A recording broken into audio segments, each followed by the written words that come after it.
Dr. Peter Hotez now, co-director of the Center for Vaccine Development at Texas Children's Hospital. Doctor, good to see you again. Is this warning on the J&J vaccine enough in your estimation, or would you like more?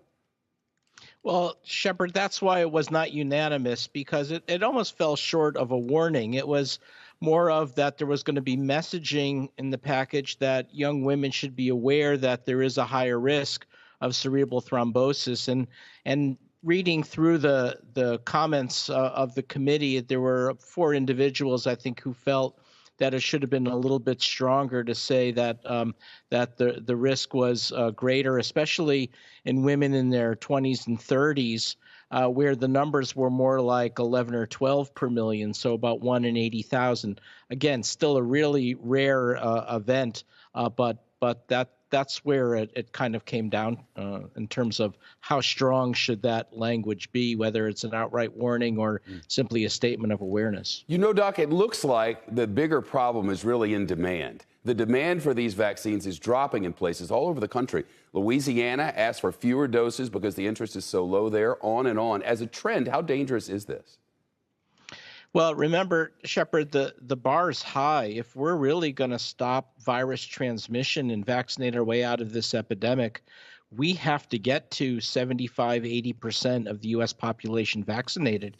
And remember, right off the top, we lose 20% because 20% of the population's under the age of 12, and the vaccines are not approved for use or authorized for use in kids under the age of 12. So we lose 20% right there. So that means almost all of the adults and adolescents. And if we've got segments of the population that are vaccine hesitant or refusing the vaccine, that's going to prevent us from getting to where we need to go. Yeah, a creative idea in New York. Today, the American Museum of Natural History gave out vaccines under that iconic whale sporting a Band-Aid there. Would gimmicks like this help, or is this just, I don't know, for fun? Well, it might help, and it is fun. So I don't see any downside to doing creative things like that.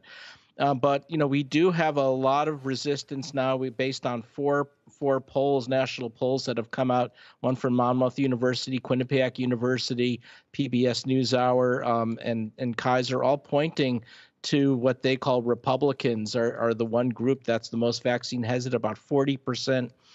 40 to 45% of Republicans saying they may not take the vaccine or won't take the vaccine. And when you add up the numbers, that's about 10% of the adult population of the 40% of the 25% of the population who identify themselves as Republicans. And that's where we've got to work harder at reaching conservative groups. And I'm trying to go out and reach on conservative news outlets. That we have to fix. Yeah, you know, if they'll listen. We know we can vaccinate our way out of this because we're seeing them do it in Israel. Yesterday, not one COVID death in all of Israel for the first time in 10 months. They did it with vaccines, and it's a huge breakthrough. Does it signal to you that with enough vaccines, we could do this? And if we don't get enough, could we end up like, I don't know, India?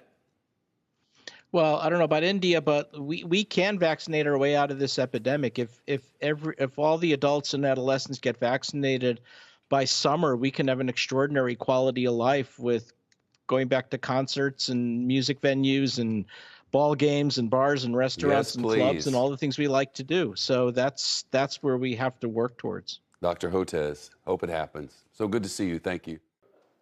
Shepard Smith here. Thanks for watching CNBC on YouTube.